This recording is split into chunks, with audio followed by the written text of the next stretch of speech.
அஸ்ஸலாமு அலைக்கும் வரஹ்மத்துல்லாஹி வரகாத்துஹு. ஒரு ஒரு ஒரு ஒரு 3-4 வாரம் மட்டும் பள்ளிவாசலில் நடத்தணும். சரி, ஓகே. கொஞ்சம் மக்களுக்கு இது கொஞ்சம் பக்கமாக இருக்குன்ட்டு இங்கே மாற்றிருக்கோம், கண்ணுக்காக மாற்றிருக்கோம். இந்த வாரம் சிறப்பு பேச்சாளராக ஒரு நம்மளுடைய பள்ளிவாசலுடைய அஜர்த்து பேச போகிறாரு. சரி, இன்ஷா அல்லாஹ் கிராத் அபூபக்கர் சித்திக்கு ஒதுக்கிறோம். இன்ஷா أعوذ بالله من الشيطان الرجيم. بسم الله الرحمن الرحيم. قل ما كنت بدعا من الرسل وما أدري ما يفعل بي ولا بكم إن أتبع إلا ما يوحى إلي وما أنا إلا نذير مبين.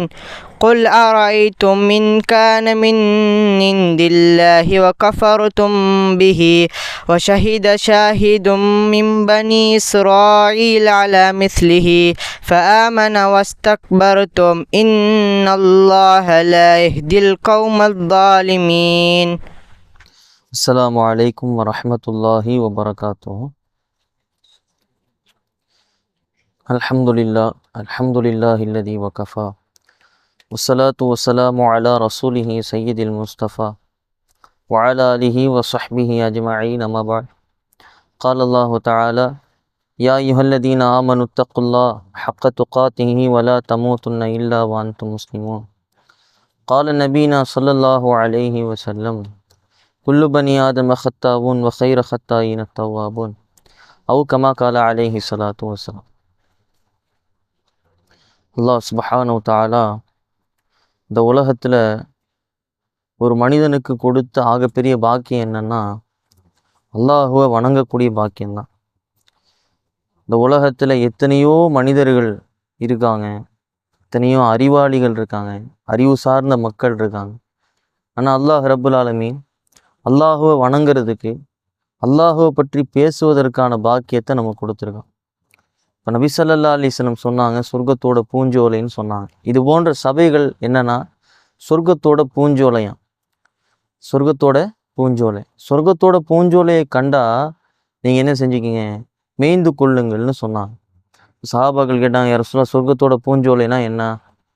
இப்போ ரசூலுல்லாஹ் சொன்னாங்க, எங்கெல்லாம் அல்லாஹ்வை பற்றியும் அல்லாஹ்வோட ரசூலை பற்றியும் நினைவூட்டப்படுதோ பேசப்படுதோ அந்த சபையெல்லாம், அந்த மஜ்லிஸ்லாம் என்னது, சொர்க்கத்தோட பூஞ்சோலைன்னு சொன்னாங்க. இப்போ இங்கே நம்ம ஏன் ஒன்று சேர்ந்துருக்கோம் அப்படின்னா, அல்லாஹ்வை பற்றி பேசவும், அல்லாஹ்வை பற்றி கேட்கவும், மார்க்க சட்டங்களை, மார்க்கம் சார்ந்த விஷயங்களை பேசவும் கேட்கவும் தான் நம்மளோட நேரத்தை என்ன செஞ்சுருக்கோம், அல்லாஹ்வுக்காக ஒதுக்கியிருக்கோம். இப்போ அல்லாஹ் ரப்புல் ஆலமீன் இதை நேசிக்கக்கூடியவனாக இருக்கான். நபி ஸல்லல்லாஹு அலைஹி வஸல்லம் ரொம்ப அழகாக ஒரு விஷயம் சொல்லுவாங்க, யார் எவ்வளவு அல்லாஹ்வை பற்றி நினைவு கூறுறாங்களோ அந்த அளவுக்கு அல்லாஹ் என்ன செய்வானா, அவங்கள நினைவு கூறுவானா. இப்போ இந்த இடத்துல அல்லாஹ்வை பற்றி நம்ம பேசுகிறோம்னா, இதை விட சிறந்த இடத்துல, சிறந்த மஜ்லிஸில், சிறந்த கூட்டமான மலக்குகள் கூட்டத்தில் அல்லாஹ் நம்மளை பற்றி என்ன செய்வானா, நினைவு கூறுவானா. இப்போ நபி ஸல்லல்லாஹு அலைஹி வஸல்லம் அல்லாஹ்வை பற்றி பேசுகிறத கேட்குறத ரொம்ப முக்கியமாக வச்சுருந்தாங்க. ஏன்னா ஒரு மனிதனுடைய உள்ளம் 3 நாள் தான். 3 நாளைக்குள்ளே என்ன செய்யணும், அல்லாஹ்வையும் அல்லாஹ்வுடைய ரசூலையும் பற்றி இந்த காதில் விழுந்துடணும். அவர் பேசணும், சிந்திக்கணும். அப்போ தான் அவருடைய உள்ளத்தை என்ன செய்ய முடியும், சுத்தப்படுத்த முடியும். ரசூலுல்லாஹ் சொன்னாங்க, உள்ளத்தை என்ன செய்யணும், சுத்தப்படுத்தணும். உள்ளம் கரை பிடிக்கும். அதை எப்படி சுத்தப்படுத்துறது? இது போன்ற மஜ்லிஸுகளில், கூட்டங்களில் நம்ம அமரும்போது என்ன செய்யும், நம்மளுடைய சிந்தனைகள், நம்மளுடைய உள்ளம் அல்லாஹுவை நோக்கி, ஓரிரு கொள்கையை நோக்கி என்ன செய்யப்படும், போகப்படும். ஏன்னா இந்த நப்சு குறித்து அல்லாஹ் சொல்லுகின்ற பொழுது கல்புனா புரளக்கூடியதுன்னு அர்த்தம். கல்புனா அரபியில் என்ன செய்வாங்க, உள்ளத்துக்கு கல்புன்னு சொல்லுவாங்க. கல்புனா என்ன அர்த்தம்னா புரளக்கூடியது அப்படின்னு அர்த்தம். எப்படி புரளக்கூடியதுன்னா, ஒரு விஷயத்த ஒரு உள்ளம் சிந்திக்க ஆரம்பிச்சிருச்சு, உலகத்தை நோக்கி போக ஆரம்பிச்சிருச்சுன்னா உலகத்தை நோக்கி மட்டுமே போகும். இல்லை அதுக்கு கொஞ்சம் ஓய்வு தேவைப்படுது அப்படின்னா அந்த ஓய்வு எதனால இருக்கும், மார்க்கத்தினால இருக்கும். இப்போ நபி ஸல்லல்லாஹு அலைஹி வஸல்லம் சஹாபாக்களுக்கு எல்லாத்தையும் எப்படி சொல்லி கொடுத்தாங்க அப்படின்னா, அப்படியே வியாபாரம்னா வியாபாரத்தில் மார்க்கம், அப்படியே பேச்சுனா பேச்சில் மார்க்கம், அப்படியே குடும்பம்னா குடும்பத்தில் மார்க்கம். தன் மனைவி மக்களோட இருக்கும்போது கூட என்ன வரும், அவருக்கு மார்க்கம் வரும். அப்போ இஸ்லாம் இதை தான் நமக்கு கற்றுத்தடுது இல்லையா. அன்றாட வாழ்க்கையில் இஸ்லாம் வேணும். அன்றாட வாழ்க்கையில் குணநலங்கள் வேணும் அப்படிங்கிறத நம்ம கற்றுக்கொள்வதற்கான செயல்படுத்துவதற்கான முயற்சி. பொதுவாக ஒரு மனிதன் அவனோட வாழ்வாதாரம் வித்தியாசமாக இருந்தாலும் ஒரு முஸ்லீமுடைய வாழ்வாதாரம் ரொம்ப வித்தியாசமானது. அவனுடைய வாழ்க்கை உலகத்துலேயும் இருக்கும், அது சம்பந்தமாக மார்க்கத்தோடையும் இருக்கும். உலகத்துலேயும் இருக்கும், அது சம்பந்தமாக மார்க்கத்தோடையும் இருக்கும். அப்படி வாழ்கிறதுக்கு தான் நம்ம முயற்சி செய்யணும். அப்படி வாழ்கிறதுக்கு தான் முயற்சி செய்யணும், பயிற்சி செய்யணும். அதுக்கான ஒரு பாசறையாக தான் இந்த எதுல்லாஹி அலல் ஜமா அமைஞ்சிருக்கு. இதில் இஸ்லாம் என்ன சொல்லுதோ, மார்க்கம் என்ன சொல்லுதோ, அதை பற்றி மட்டும்தான் என்ன செய்வோம், நம்ம பேசுவோம். அதை பற்றி மட்டும்தான் சிந்திப்போம். பெரும்பாலான விஷயம் அதிகமாக நம்ம பேசப்பட்டிருக்கோம், ஆனால் நம்ம அதை பற்றி சிந்திக்க மாட்டோம். பொதுவாக பேசப்பட்டிருக்கோம், நம்ம அதை பற்றி சிந்திக்க மாட்டோம். தொழுகை நமக்கு முன்னாடி அதிகமாக பேசப்படக்கூடிய ஒரு விஷயம். நமக்கு முன்னாடி எல்லாரும் என்ன செய்வாங்க, தொழுகையை பற்றி பேசுவாங்க. தொழுகையை விட்டால் அதனால் ஏற்படக்கூடிய பாவத்தை பற்றி பேசுவாங்க. தொழுதா என்ன நன்மை கிடைக்கும்னு பேசுவாங்க. ஆனால் என்ன காரணம், அதில் ஏன் எனக்கு ஆர்வம் வரலன்னு பார்த்தா, அதுக்கு நம்ம முன்னுரிமையை கொடுக்கல. அதுக்கு என்ன செய்யலை, நம்ம முன்னுரிமை கொடுக்கல. நம்ம எதெல்லாம் முன்னுரிமையாக கொடுக்குறோம், எதெல்லாம் முன்னுரிமையாக எடுத்துக்கிறோன்னா, நம்ம கண்ணு முன்னாடி எதெல்லாம் செயல்படுத்தப்படுதோ அதை நம்ம உண்மைன்னு நினைக்கிறோம். நம்ம கண்ணு முன்னாடி எதெல்லாம் பெருசாக செயல்படுத்தப்படுதோ, பெருசாக காண்பிக்கப்படுதோ, அதை நோக்கி தான் போகிறோம். இப்போ நபி ஸல்லல்லாஹு அலைஹி வஸல்லம் சஹாபாக்கள்கிட்ட ரொம்ப வலியுறுத்தி சொன்ன விஷயம் என்னன்னா, இந்த உலகம் அத்துன்யா மஸ்ராத்துல் ஆஹிரா, இந்த உலகம் இருக்குதே ரொம்ப ரொம்ப ரொம்ப மட்டமானது. இந்த உலகம் இருக்குதே ரொம்ப ரொம்ப மட்டமானது. இந்த உலகம் குப்பை. அல்லாஹ் சொல்கிறான், இந்த உலகம் குப்பை, லைபு உலகம், இந்த உலகம் வீணானது, விளையாட்டானது, வேடிக்கையானது அப்படின்னு அல்லாஹ் என்ன செய்கிறான், இந்த உலகத்தை வர்ணிக்கிறான். நபி ஸல்லல்லாஹு அலைஹி வஸல்லம் சொல்கிறாங்க, இந்த உலகத்தை அல்லாஹ் கொசுவோட ரக்கைக்கு சமமாக கூட பார்க்கல. கொசுவோட ரக்கைக்கு சமமாக கூட அல்லாஹ் அந்த உலகத்தை பார்க்கல. அல்லாஹ்வுடைய ரஹ்மத்தான பார்வை இந்த உலகத்தின் பக்கம் விழுந்ததே கிடையாது, இந்த பூமியின் பக்கம் விழுந்ததே கிடையாது. அடியார்கள் மேலே விழுந்துடும், ஆனால் இந்த பூமியின் மேலே என்ன செஞ்சதில்லை, விழுந்ததில்லை. ஏன்னா அல்லாஹ் இந்த உலகத்தை, இந்த பூமியை ஒரு பெருசாக பார்க்கறதில்லை. ஆனால் நம்ம இந்த உலகத்தை மட்டுமே பெருசாக பார்க்குறோம். தொழுகையை விட கொஞ்ச நேரம் நின்று கதை பேசுறது இன்பமாக இருக்குது. தொழுகையை விட எனக்கு உலகம் சார்ந்த காரியங்களில் என்னோட நேரத்தை செலவு பண்ணுறது இன்பமாக தெரியுது. ஏன்னா தொழுகையினோட அந்தஸ்தோ, தொழுகையினோட கண்ணியமோ, தொழுதா கிடைக்கிற நன்மையோ மகத்துவமோ நமக்கு மறைக்கப்பட்டிருக்கு. அதான் அசல். மறைவான விஷயங்களை என்றைக்குமே மனிதன் நம்புறதில்லை. ஆனால் அது செயல்படும் போது தான் அதோட பாதிப்பு என்ன செய்யும் நமக்கு தெரியும். பொதுவாக இன்னைக்கு இருக்கக்கூடிய சமகாலத்தில் யாராவது அல்லாஹை பற்றியோ, அல்லாஹ்வினுடைய மார்க்கத்தை பற்றியோ, ரசூலை பற்றியோ, ரசூலோட வாழ்க்கையை பற்றியோ பேசினா அவங்க பிற்போக்குவாதி அல்லது நேரங்களை தேவையில்லாமல் செலவு செய்கிறோம் அப்படின்ற ஒரு பேச்சு. இதுவே வேற ஒரு கண்ணோட்டத்தில் இந்த சபை அமைஞ்சிருந்தா, உலகம் சார்ந்த காரியத்துக்கு இந்த சபை அமைஞ்சிருந்தா, இங்கே உட்காரவே இடம் இருக்காது, நிற்க இடம் இருக்காது, மூச்சு திணறி இருக்கும். இங்கே அல்லாஹ்வையும் அல்லாஹ்வோட ரசூலையும் பற்றி பேசுவது, கேட்பது அப்படிங்கிறதுனால எல்லா மக்களுக்கும் அதனுடைய கண்ணியம் தெரியல. ஒரு தடவை அபூ ஹுரைரா ரலியல்லாஹு என்ன செஞ்சுட்டாங்க, கடைவீதியில் ஓடி போய் சொன்னாங்க. கடைவீதிக்கு போய் மதீனாவோட கடைவீதியில் சொன்னாங்க, ரசூலுல்லாவுடைய சொத்து பங்கிடப்படுதுன்னு சொன்னாங்க.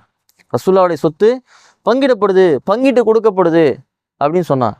எங்கே பங்கிட்டு கொடுக்கப்படுதுன்னா மதீனால, பள்ளியில், மஸ்ஜித் நபவியிலன்னு சொன்னாங்க.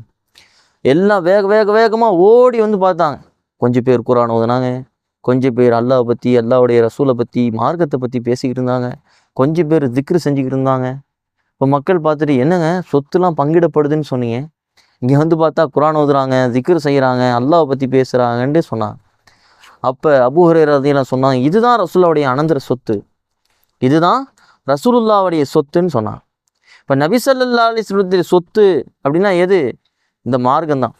நபி ஸல்லல்லாஹு அலைஹி வஸல்லம் தனக்காக தன்னுடைய மரண நேரத்தில் கூட எதையுமே கேட்டுக்கல. யா உம்மத்திங்கிற வார்த்தை மட்டும்தான் நபியுடைய வாயிலிருந்து வந்துச்சு. ஆனால் அப்படி ரசூலுல்லாஹ் நேசித்த இந்த உம்மத்திற்கு நபி ஸல்லல்லாஹு அலைஹி வஸல்லம் சுன்னத்தை கூட ஹயாத்தாக்குறதுக்கு, நபியுடைய ஒரே ஒரு சுன்னத்தை பின்பற்றுறதுக்கு கூட இன்னைக்கு நம்மளுடைய சமுதாயம் தயாராக இல்லை. ஆனால் அதை எப்படி பார்க்குதுன்னா, அதை பிற்போக்குத்தனமாக பார்க்குது. இது வந்து ஒரு வாலிபனோ அல்லது சக மனிதனோ இஸ்லாத்தை பற்றியோ மார்க்கத்தை பற்றியோ பேசிட்டா அவரை வேற மாதிரி சித்தரிக்குது. எப்படி சித்தரிக்குது? வேற மாதிரி சித்தரிக்குது. இதெல்லாம் இல்லை, இதெல்லாம் ரொம்ப அதிகம், இதெல்லாம் அதிக பிரசங்கித்தனம்னு சொல்கிறான். அப்போ இது அப்படியே போக போக என்ன தெரியுமா ஆயிரும்? ஜாஹிலியா காலத்தில் இருந்துச்சுல, ஜாஹிலியா காலத்தில் காபா இருந்துச்சு. காபா சுற்றி தவாப் செஞ்சாங்க. இதே காபா 1400 வருஷத்துக்கு முன்னாடி இருந்துச்சு. இதே காபாவை தவாப் செஞ்சாங்க. ஆனால் எப்படி செஞ்சாங்கன்னா, முரணான ஒரு வழிபாடு, அது ஒரு சடங்கு சம்பிரதாயம். காபத்துல்லாக்குள்ள 100 சிலைகள் இருந்துச்சு. சடங்கு சம்பிரதாயம். இன்னைக்கு சடங்கு சம்பிரதாயம் ஜும்மாவுக்கு மட்டுமே வந்து ஜும்மாவை மட்டுமே தொழக்கூடிய, விழுந்து எந்திரிச்சிட்டு போகக்கூடிய சமுதாயமாக மாறுறோம். அதுவும் என்ன, 3 ஜும்மா விட்டால் காஃபிருங்கிற ஒரு அடிப்படையில்.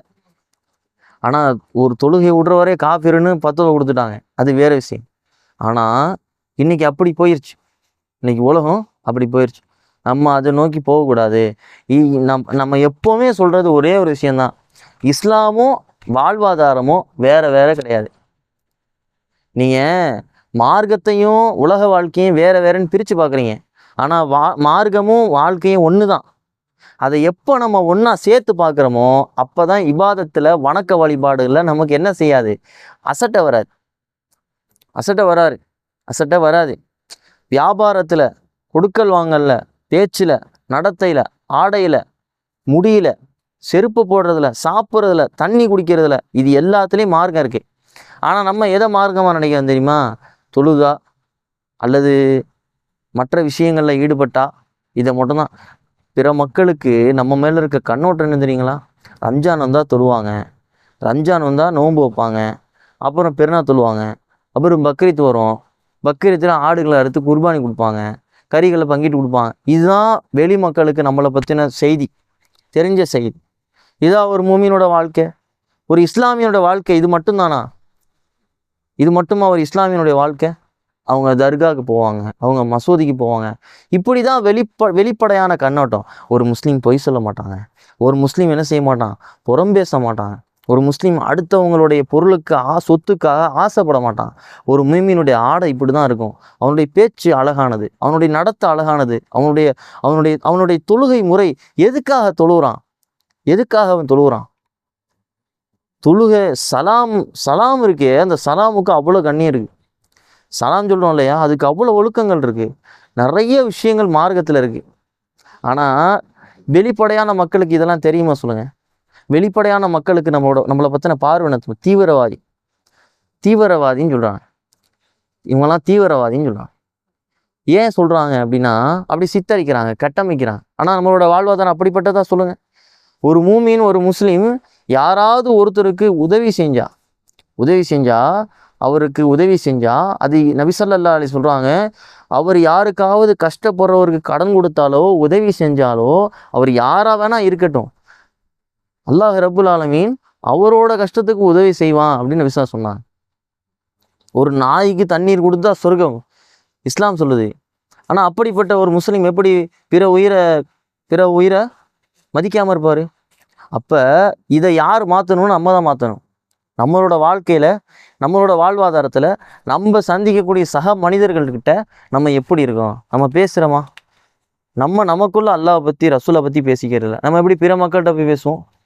பிற மக்கள்கிட்ட நம்மளை கேட்குற மாதிரி, தம்பி நீங்கள் இப்படி இருக்கீங்களே, என்ன காரணம், யார் இது உங்களுக்கு சொல்லி கொடுத்தா அப்படின்னு யாராவது கேட்கும்படி இருக்கா நம்மளுடைய வாழ்க்கை? நிச்சயமாக இல்லை. அப்போ நம்மளோட வாழ்க்கையை சரியாக கட்டமைக்கணும், அதுக்கான முயற்சிகளை மேற்கொள்ளணும். அதுக்கு என்ன பண்ணணும்னா, இந்த மாதிரி விஷயங்களில் தர்பியாக்கள் என்ன செய்யணும், நம்ம கலந்துக்கணும். நம்மளும் பேசுவதற்கான முயற்சி செய்யணும். இந்த உலகத்திலேயே பெரிய ஆயுதம் பேச்சு தான். நல்லா புரிஞ்சுக்கங்க. உங்களோட உரிமையை, நம்மளோட கஷ்டத்தை, நம்மளை பற்றின செய்திகளை, மார்க்கத்தை பேசணும், கேட்கணும். அப்போ தான் என்ன, பிற மக்களுக்கு அது பரவும். எதையுமே சொல்லாமல், நம்மளும் பேசாமல் அப்படியே விட்டுட்டோம்னா, இன்றைக்கி நம்ம ஆரம்பித்து கிட்டத்தட்ட ஒரு வருடங்கள் ஆக போகுது இல்லையா? ரமலான் வந்தால் 1 வருடங்கள் ஆக போகுது. இந்த ஒரு வருட காலங்களில் கவலையாக இருக்குது. யாருமே நம்ம ஒரு பேச்சாளர்களை உருவாக்கலை, பேசக்கூடிய நபர்களை உருவாக்கலை அப்படிங்கிறது ரொம்ப கவலை அளிக்குது. யாரோ ஒரு மனிதரை பற்றி மணிக்கணக்காக பேசுறதுக்கு நமக்கு நேரங்கள் இருக்குது, சூழல்கள் இருக்குது. ஆனால் அல்லாஹ்வை பற்றி பேசுறதுக்கான நேரங்களோ சூழல்களோ நம்ம ஏன் அமைச்சிக்கலை?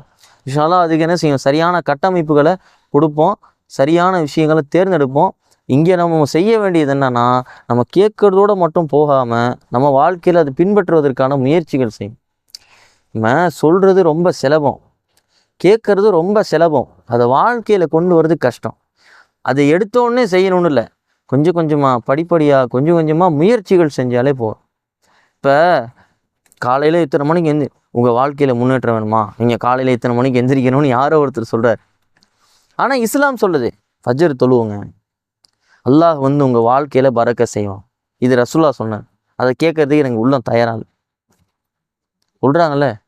வாழ்வில் முன்னேற வேண்டுமா, அறிவு வளர வேண்டுமா, நீங்கள் நல்ல மனிதராக வேண்டுமா, அதிகாலையில் எழுந்திருப்பதற்கான முயற்சி செய்யுங்க. இதை யாரோ ஒருத்தர் சொல்கிறார், ஏதோ சமூக வலைத்தளத்தில் யாரோ ஒருத்தர் சொல்கிறார். அதை கேட்கறதுக்கு என்னோட உள்ளம் சரியாக இருக்குது. ஆனால் நபி சொன்னதை கேட்கறதுக்கு என்னோட உள்ளம் சரியாக இல்லை. என்ன காரணம்னா, அதுக்கு கொடுக்குற முக்கியத்துவத்தை முன்னுரிமையை நம்ம இதுக்கு கொடுக்கறதில்ல. சவுத் ஆப்பிரிக்காவில் குரான் பள்ளியாசம் முழுக்க இருக்கு இல்லையா, எப்படி இருக்குது, தூசி படிஞ்சு போயிருக்கு, அதை ஓதுறதுக்கு ஆள் இல்லை. சவுத் ஆப்பிரிக்காவில் இருக்க கிராமங்களில் பலகையில் குரானை எழுதி ஆயத்துக்களை எழுதி மனனம் செய்கிறாங்க. அங்கே இருக்க பிள்ளைங்க அவங்களுக்கு குரானில் கிடைக்கல, அவங்களுக்கு அச்சடிக்கப்பட்ட தாளுங்கிறது ரொம்ப பெரிய விஷயம், ஆனால் நமக்கு சாதாரண விஷயம். ஆனால் அதோட கண்ணியம் நமக்கு தெரியுதான்னு சொன்னால் இல்லை. இப்போ என்னன்னா, எல்லாத்தோட கண்ணியத்தையும் தெரிஞ்சு வச்சுக்கணும், அதுக்கான முயற்சிகள் செய்யணும். செய்வோமா இன்ஷா அல்லாஹ். அல்லாஹ் ரப்புல் ஆலமீன் நம்ம எதை கேட்குறோமோ எதை பேசுகிறோமோ அதன்படி வாழ்வதற்கு தௌஃபீக் செய்வானாக.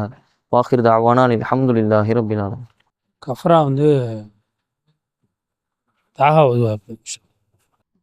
சுப்ஹானல்லாஹி வபிஹம்திஹி சுப்ஹானக அல்லாஹும்ம வபிஹம்திக வனஷ்ஹது அல்லா இலாஹ இல்லா அன்த அஸ்தக்ஃபிருக வனத்தூபு இலைக். சுப்ஹான ரப்பிக ரப்பில் இஸ்ஸத்தில் அம்மா யசிஃபூன் அஸ்ஸலாமுன் அலல் முர்சலீன் வல்ஹம்துலில்லாஹி ரப்பில் ஆலமீன்.